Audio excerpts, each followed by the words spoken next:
Hello students, online engineering में आपका फिर से स्वागत है डियर। आज हम जो बात करेंगे अपने सेकंड मेथड्स की बात करेंगे, जिसमें हम पढ़ेंगे केमिकल मेथड्स। केमिकल मेथड में आपके पास दो टाइप के मेथड्स रहते हैं, कुछ आपके पास मेजर ट्रीटमेंट रहते हैं, कुछ माइनर ट्रीटमेंट देखते हैं।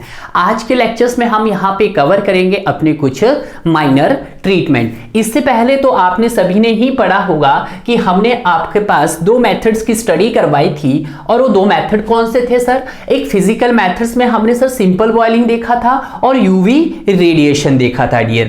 क्लियर है? उसी प्रकार से हमने अपना ट्रीटमेंट कंप्लीट किया था।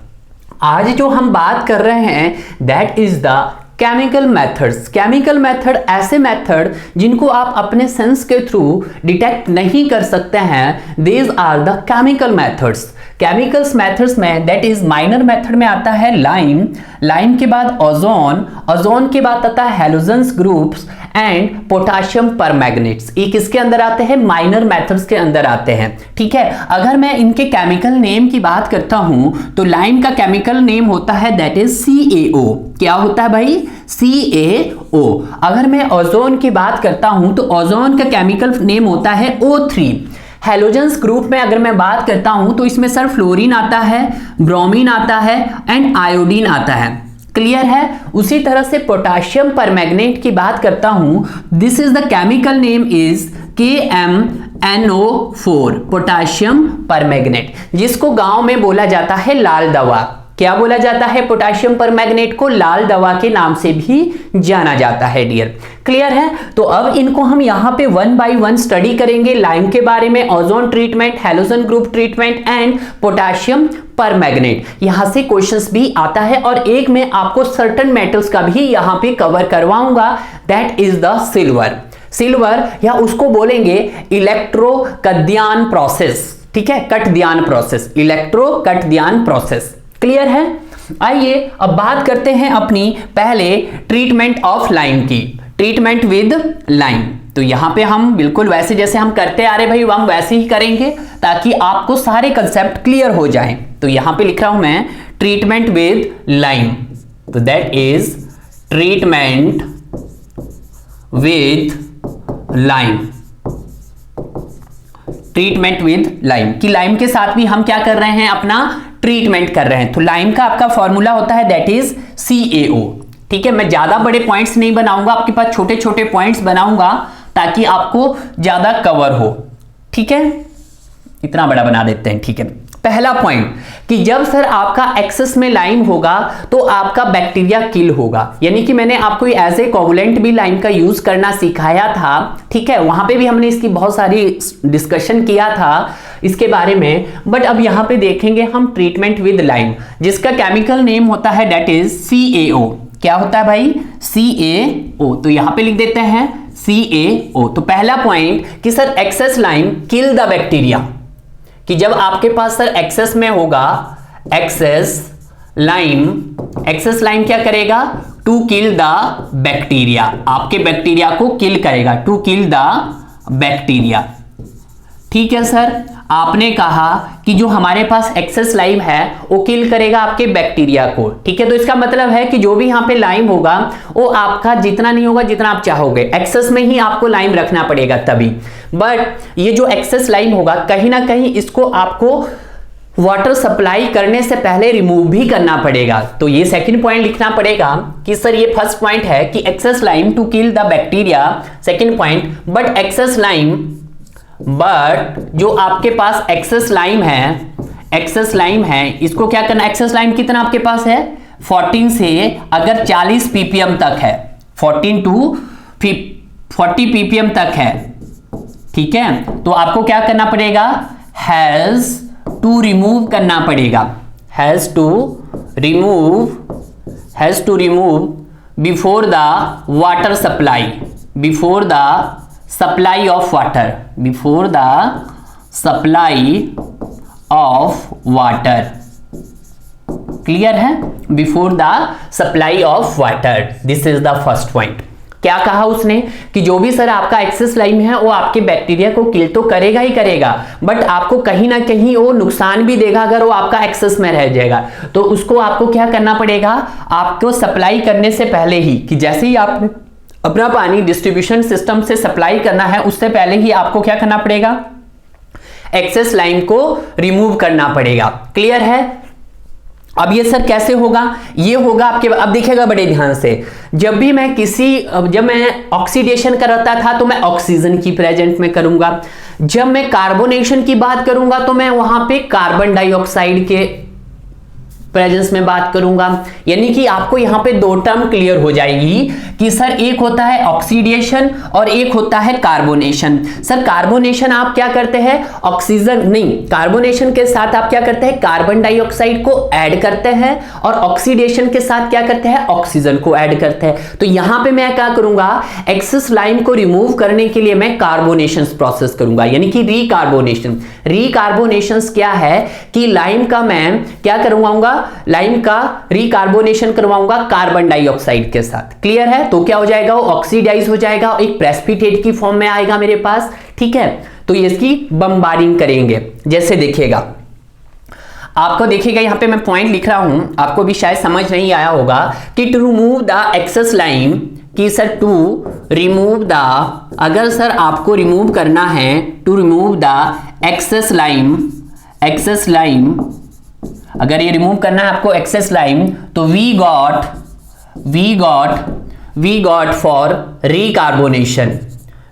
फॉर रीकार्बोनेशन, तो हमें क्या करना पड़ेगा, रीकार्बोनेशन करना पड़ेगा।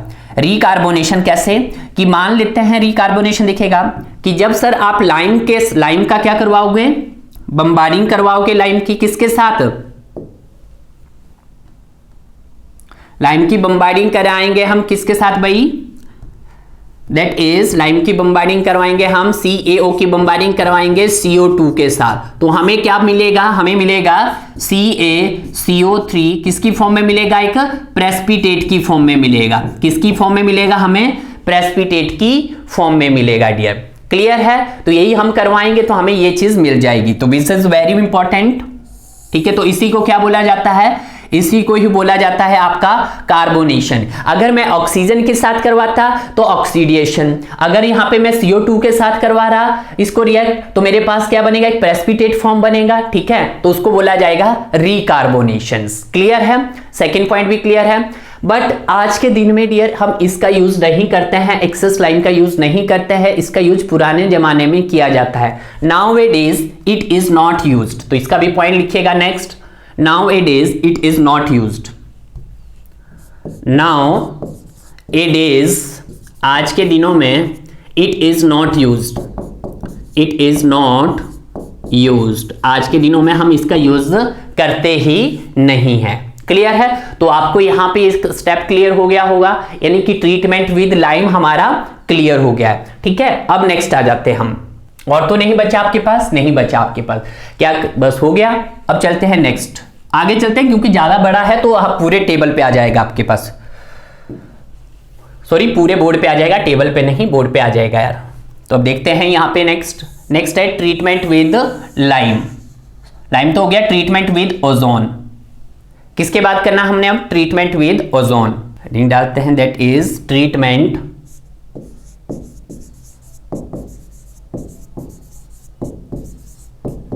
With ozone. अब हम ओजोन के साथ ट्रीटमेंट करेंगे। किसके साथ करेंगे, ओजोन के साथ। क्लियर है। तो देखते हैं ओजोन के साथ ट्रीटमेंट करके। इसके भी ज्यादा पॉइंट, बड़े पॉइंट नहीं है, छोटे छोटे पॉइंट्स है। ठीक है। पहला पॉइंट क्या है, treatment with ozone. Treatment of ozone कि जब आप अपने वाटर का ट्रीटमेंट करवाएंगे, किसके साथ, वाटर के साथ। आप जब अपने वाटर का ट्रीटमेंट करवाएंगे किसके साथ, ओजोन के साथ। और ओजोन का जो फॉर्मूला है दैट इज O3। तो अब जब O3 का वाटर के साथ क्या करवाएंगे तो आपको क्या मिलेगा, एक मिलेगा आपको O और दूसरा मिलेगा आपको O2। क्या मिलेगा, एक मिलेगा O3 और एक मिलेगा O2। क्लियर है। तो O2 क्या है आपके पास, O2 सर मेरे पास ऑक्सीजन है, O2 ऑक्सीजन है, और O3 क्या है मेरे पास, दैट इज ओजोन है, ठीक है। और O, ये वाला O ही आपके काम का है, दैट इज, तो वहां पे जब भी आप अपने ओजोन को आपके वाटर में ऐड करोगे तो वहां पे आपका एक नेसेंट ऑक्सीजन प्रोड्यूस होगा। और ये जो नेसेंट ऑक्सीजन होता है ये हाईली इनएक्टिव होता है, हाईली क्या होता है आपके पास, इनएक्टिव होता है। और ये क्या होता है आपके पास, स्ट्रॉन्ग ऑक्सीडाइजिंग एजेंट होता है। क्या होता है, स्ट्रॉन्ग ऑक्सीडाइजिंग एजेंट भी होता है। इसकी प्रॉपर्टीज होती है कि जितने भी आपके पानी के अंदर ऑर्गेनिक मैटर हो, चाहे आपके पास माइक्रो ऑर्गेनिज्म हो, उनको ये क्या करता है, किल करता है। कौन सा भाई, ये नेसेंट ऑक्सीजन। ये जो नेसेंट ऑक्सीजन है, this is more powerful agent. ये क्या है आपके पास, सबसे ज्यादा स्ट्रॉन्ग पावरफुल एजेंट है, ठीक है। और अनस्टेबल भी है, हाईली अनस्टेबल भी है। जब ये हाईली अनस्टेबल है, इसका पता नहीं लगता, ये पानी में जैसे ही इसको आप पानी में ऐड करोगे वैसे ही क्या हो जाता है, एक्टिव हो जाता है, वैसे ही क्या हो जाता है, मिल जाता है, ठीक है। Highly unstable and highly reactive है, ठीक है। तो यहां लिख देते हैं हम सर कि इसको क्या बोलेंगे सर, नेसेंट ऑक्सीजन। ये हैं नेसेंट, पूछा जाता है एग्जामिनर में, नेसेंट ऑक्सीजन, ठीक है। और हम यहां पे सबसे काम का यही है हमारे पास, that is nascent oxygen. Nascent oxygen क्या है, it is a powerful oxidising agent. तो यहां पे लिख देते हैं नेसेंट ऑक्सीजन। नेसेंट ऑक्सीजन मतलब O, इट इज क्यों लिखेंगे हम भाई, हम लिखेंगे nascent oxygen is powerful oxidising agent, powerful oxidising, क्या है ये, पावरफुल ऑक्सीडाइजिंग एजेंट है। क्लियर है, पहला पॉइंट। इट रिमूव, ये रिमूव करता है आपके पास, it removes organic matter,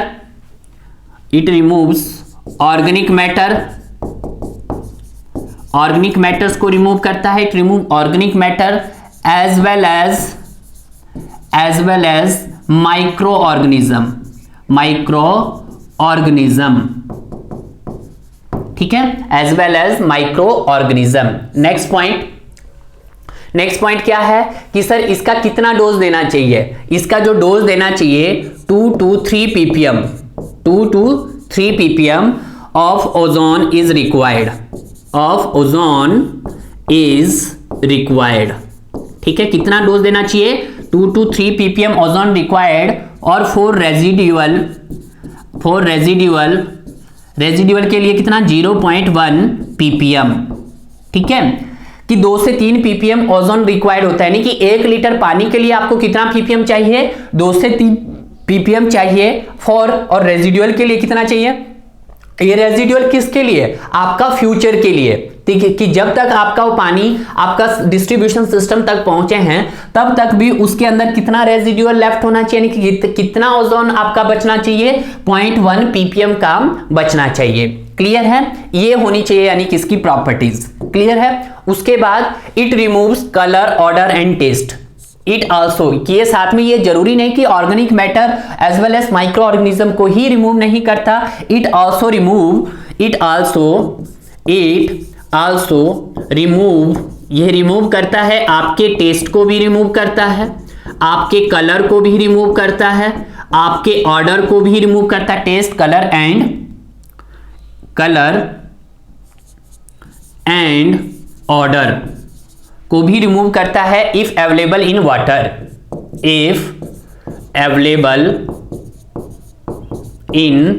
water, clear है। ऐसा नहीं कि भाई आपके पास ये ऑर्गेनिक मैटर और माइक्रो ऑर्गेनिज्म को ही भी रिमूव नहीं करता, बट साथ साथ में आपको ये टेस्ट, कलर, ऑर्डर को भी रिमूव करता है डियर। तो this is the nascent oxygen. अब आपको पता लगा है कि नेसेंट ऑक्सीजन इतना पावरफुल ऑक्सीडाइजिंग एजेंट है आपके पास, ठीक है। अब उसके बाद आते हैं कुछ उसकी ड्रॉबैक्स के बारे में देखते हैं कि इसकी सर ड्रॉबैक्स क्या है, क्वेश्चन में पूछा जाता है आपसे।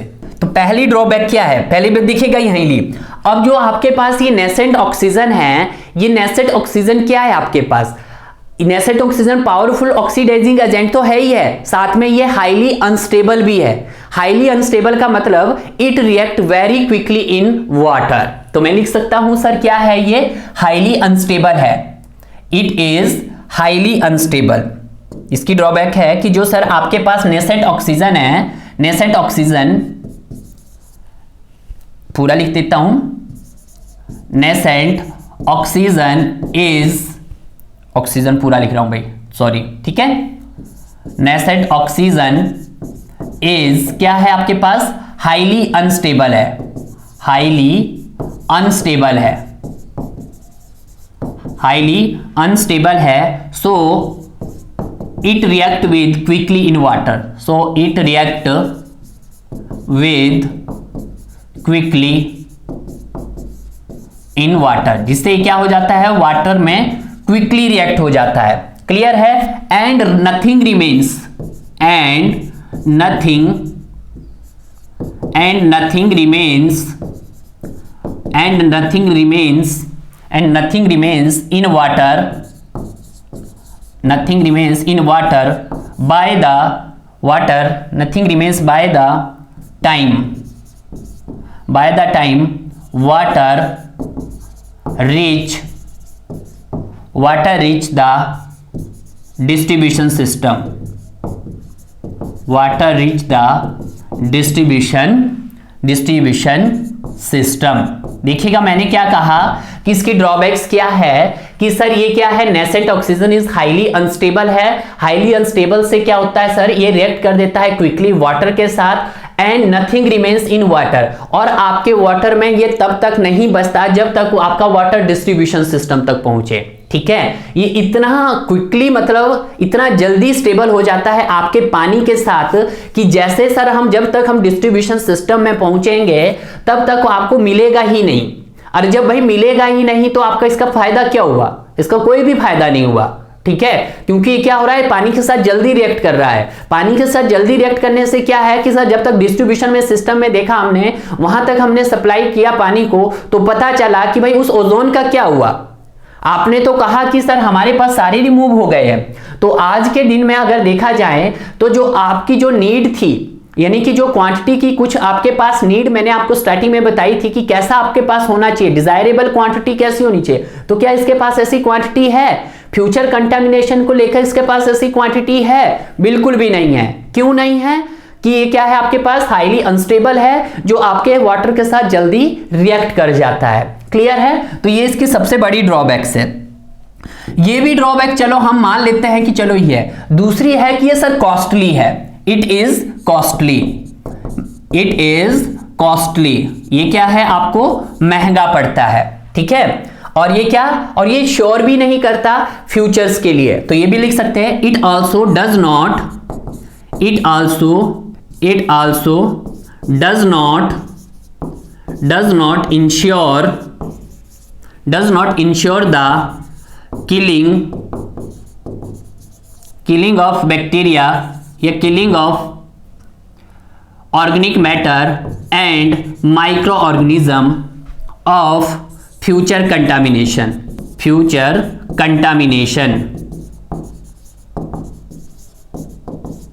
ठीक है, और ये कोई गारंटी नहीं है कि आपका ये फ्यूचर में भी ऐसे ही रहेगा। ठीक है, क्लियर है। और उसके बाद जो ये नेसेंट ऑक्सीजन है, क्या सर ये एक अच्छा आपके पास डिजायरेबल क्वांटिटी हुई इसके अंदर? नहीं है। तो क्या सर इसको यूज करना चाहिए? नहीं करना चाहिए। ठीक है, now it is not use. अब इसका यूज करते तो है बट नहीं करना चाहिए। क्लियर है? तो ये हो गया आपके पास ट्रीटमेंट विद ओजोन। क्लियर है। अब हम चलते हैं नेक्स्ट पे। नेक्स्ट आता है आपके पास ओजोन के बाद हम आता है treatment with halogens group. Treatment with halogens group. तो अब देखेंगे हम ट्रीटमेंट विद हैलोजेंस ग्रुप। तो मैं लिख रहा हूं यहां पे that is treatment with halogens group. Treatment with halogens group, halogens group. Halogens group में कौन कौन से आते हैं आपके पास? जैसे आपके पास हो गया फ्लोरीन हो गया, ब्रोमीन हो गया एंड आयोडाइन हो गया। ठीक है, हम इसकी बात करेंगे। Fluorine, bromine, iodine, halogens groups की बात करेंगे हम यहाँ पे। ठीक है, तो जो आपके पास ये वाले ट्रीटमेंट ऑफ हैलोजन, फ्लोरीन है, ब्रोमीन है, आयोडीन है, अब अगर हम इनका देखें तो ये बहुत ही ज्यादा कॉस्टली होते हैं। इनका यूज हम जो मिलिट्री में जो लोग काम करते हैं, मिलिट्री पर्पस के इसका यूज किया जाता है। क्यों किया जाता है? क्योंकि they are available in the form of pills and tablet. ये हमको किसकी फॉर्म में मिलता है? पिल और टैबलेट की फॉर्म में मिलता है। तो पहला पॉइंट, ज्यादा बड़े पॉइंट नहीं है इसके, तो पहला पॉइंट है इसका कि they are available in the form of pills. तो मैं लिखता हूं they are available in the form of pills and tablet. Pills and tablets, they are available in the form of pills and tablet. ये क्या होते हैं? बहुत costly होते हैं। They have high cost. इनकी क्या होती है? हाई कॉस्ट होती है सर। नेक्स्ट पॉइंट, ये क्या होते हैं sir? It used for military purpose. It used for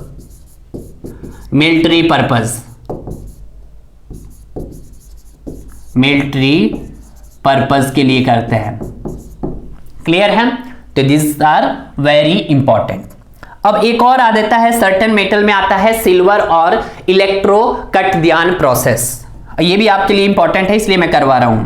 ठीक है, सिल्वर और कटद्यान प्रोसेस। नेक्स्ट ट्रीटमेंट है आपका सिल्वर और कटद्यान प्रोसेस। सिल्वर बोलो या electro Katadyn process. Electro कटद्यान।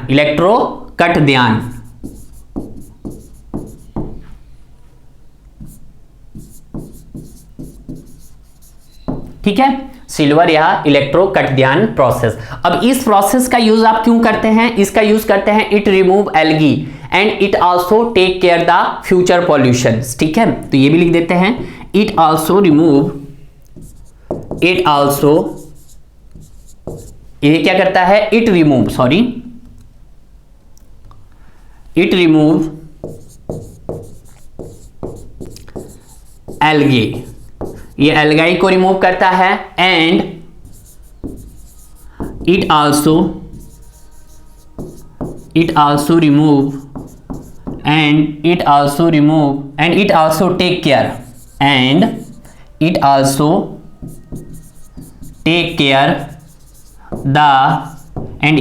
take care the future pollution,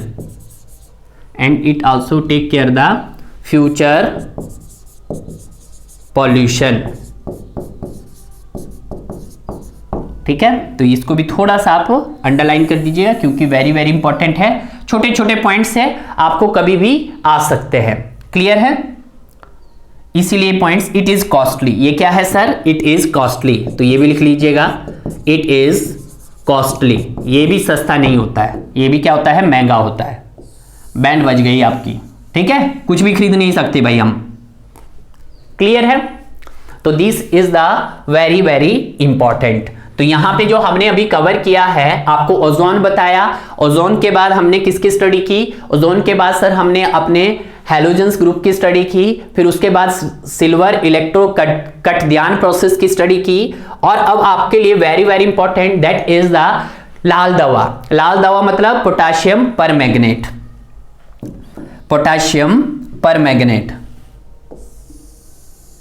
treatment with potassium permanganate, तो ये लिख देते हैं treatment with potassium permanganate. Treatment with potassium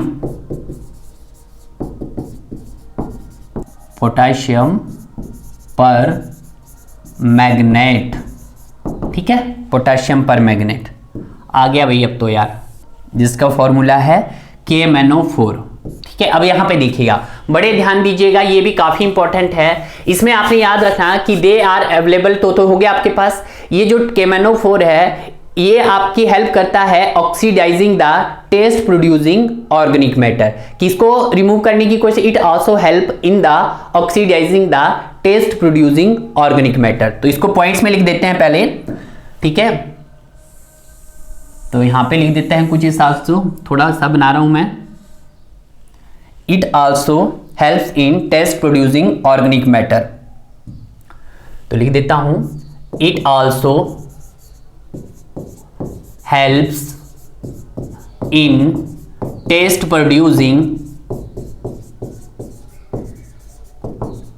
producing organic matter present in the water, clear है कि हेल्प करता है आपके taste producing organic matter present in the water. Second point कि जो आपके पास KMNO4 जो ये लाल दवा है, इसका अगर हम मोस्टली यूज देखते हैं तो गांव में किया जाता है। जो गांव में जो कुएं होते हैं उस कुएं के पानी को ट्रीटमेंट करने के लिए किया जाता है, यानी कि वेल वाटर के लिए, ठीक है। तो ये भी मैं लिखूंगा, बट उससे पहले लिखता हूं कि इट आल्सो, ठीक है, KMNO4 इज समटाइम एडेड, इसको समटाइम आप कहां भी ऐड कर सकते हैं, sometime added to chlorinated water, sometime हम इसको किसमें, chlorinated and filtered water, chlorinated and filtered water, filtered water में क्या करते हैं, ऐड करते हैं। क्या बोला मैंने कि KMNO is sometime added to chlorinated and filtered water, question पूछा जा रहा है तभी मैं लिखा रहा हूं आपके पास, ठीक है, फालतू नहीं लिखेंगे, हम सारी काम की चीजें लिखेंगे। पॉइंट नंबर थर्ड क्या है कि it used for well water, इसका यूज हम कहां करते हैं, it used for well water, कुएं में करते हैं और मोस्टली गांव में करते हैं, ठीक है। पॉइंट नंबर फोर क्या है, तो बता दिया सर, गांव के अंदर करते हैं, ठीक है, mostly use for rural area. तो ये भी लिख सकते हैं कि this is the mostly used for rural area, ठीक है, ये पॉइंट भी हो गया है। उसके बाद कि सर इसका डोज कितना देना चाहिए, dose is normal. Point number 5, dose is normal, कितना नॉर्मल डोज रहना चाहिए, इसका डोज रहना चाहिए 2 to 3 ppm, यानी कि 2 से 3 मिलीग्राम पर लीटर। कॉन्टैक्ट पीरियड कितना रहना चाहिए, कॉन्टैक्ट टाइम कितना रहना चाहिए सर, इसका कॉन्टैक्ट टाइम रहना चाहिए sir 4 to 8 hours. Point number 6, point number 7 देखिएगा। पॉइंट नंबर 7 क्या है, अब देखिएगा भाई, अब जब जो भी आपका ये जो ट्रीटेड वाटर होगा आपका KMNO के साथ, अगर आप जैसे ही ये समय के साथ साथ आप अपने बर्तन में रख रहे हैं तो इसके जो बर्तन के ऊपर एक लेयर बन जाती है। कैसी लेयर बन जाती है, इससे पहले बताया था मैंने कि अगर आप कौन सा पानी रखोगे, अगर आप बॉयल वाटर रखोगे तो आपका व्हाइट स्केलेटन बन जाता है, आपकी व्हाइट स्केलेटन की लेयर बन जाती है। बट यहां पे कैसी लेयर बन जाती है आपके बर्तनों के ऊपर, डार्क ब्राउन। तो ये भी पॉइंट्स वेरी वेरी इंपॉर्टेंट है, तो मैं लिख देता हूं इस पॉइंट्स को कि वाटर ट्रीटेड विद, कि जब आप वाटर ट्रीटेड विद किसके साथ कर रहे हैं, treated with KMNO4 with the passage of time, कि जैसे जैसे आपका टाइम बीतता जाता है, passage of time produce dark brown precipitate on यूटेंसाइल,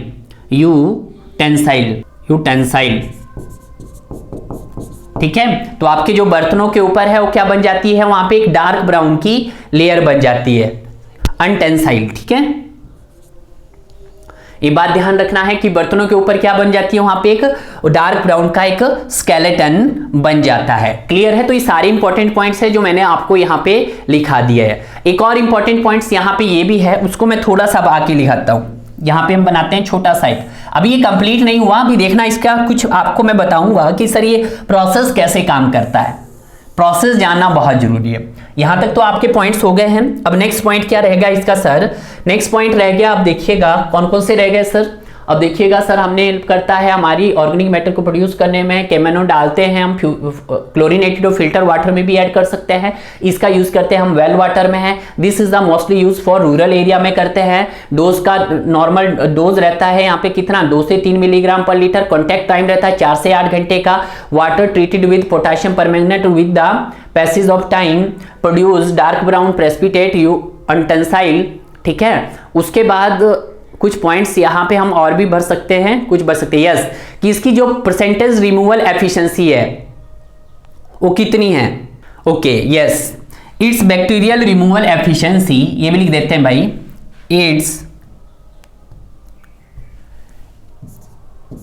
it's bacterial removal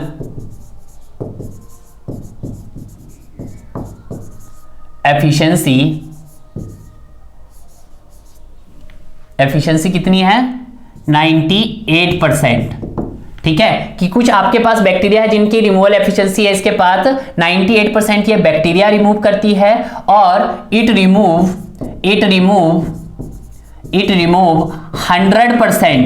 100% ये किसको रिमूव करता है आपके पास, जो आपके पास क्लोराफॉर्म बैक्टीरियाज होते हैं। ठीक है, cholera causing bacteria, it remove 100% cholera causing bacteria. ठीक है, कि बैक्टीरिया को रिमूव करने की एफिशिएंसी है 98%, जिसमें से जो आपके क्लोरा कोजिंग बैक्टीरिया है उनको ये कितना करता है, पूरा का पूरा 100% खत्म कर देता है।